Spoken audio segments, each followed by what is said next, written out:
Praise the lord. యేసు రక్తమే జయము. మన రక్షకుడు మన విమోచకుడైన యేసుక్రీస్తు పరిశుద్ధ నామములో అందరికీ వందనాలు. చిన్న ప్రార్థన ద్వారా ఉదయకాల వాక్యదానం చేసుకుందాము.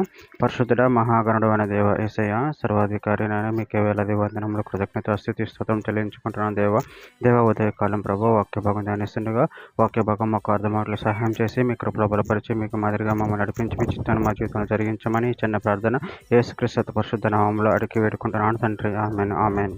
రోమిలికి రాసిన పత్రిక 1వ అధ్యాయం 19వ వచనం. ఎందుకనగా దేవుని గురించి తెలియశక్యమైనదేదో అది వారి మధ్య విషాదమై ఉన్నది, దేవుడు అది వారికి విషాదపరిచెను. ఆమె దేవుడి వాక్య భాగం దీవించును గాక.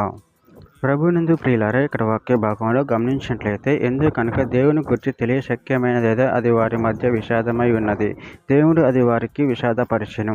అదేవిధంగా వాక్య భాగంలో గమనించినట్లయితే రోమిలికి రాసిన పత్రిక 1వ అధ్యాయం 20వ వచనం, ఆయన అదృశ్య లక్షణములు అనగా ఆయన నిత్యశక్తియు దైవత్వమును జగత్తుత్పత్తి మొదలుకొని సృష్టింపబడిన వస్తువులను ఆలోచించుట వలన తేటబడుచున్నవి గనుక వారు నిరుత్తరులై ఉన్నారు.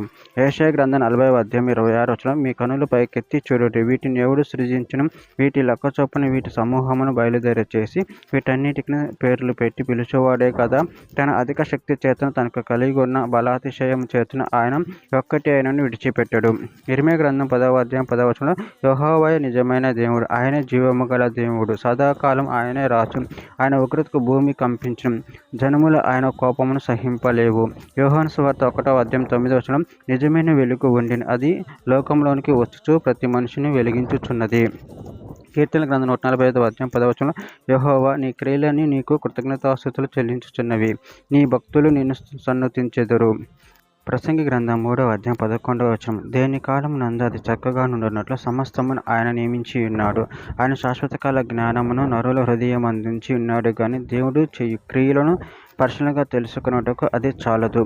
చివరిగా ఒక మాట, అపోస్తల కార్యముల గ్రంథం 14వ అధ్యాయం 17వ వచనం, ఆయన ఆకాశం నుండి మీకు వర్షమును ఫలవంతములైన ఋతువులను దయచేయచ్చు, ఆహారమును అనుగ్రహించుచు ఉల్లాసముతోనూ మీ హృదయములను నింపుచు మేలు చేయుట చేత తన గురించి సాక్ష్యం లేకుండా చేయలేదని బిగ్గరగా చెప్పిరి. ఆమె దేవుడి వాక్య భాగం దీవించును కాక. చిన్న ప్రార్థన చేసుకుందాము. పరిశుద్ధుడా ప్రేమ కలిగిన దేవ యేసయ్య, మీరు ఇచ్చిన వాక్యదానాన్ని బట్టి ప్రభావ కృతజ్ఞతలు చెల్లించుకుంటున్నాను తండ్రి.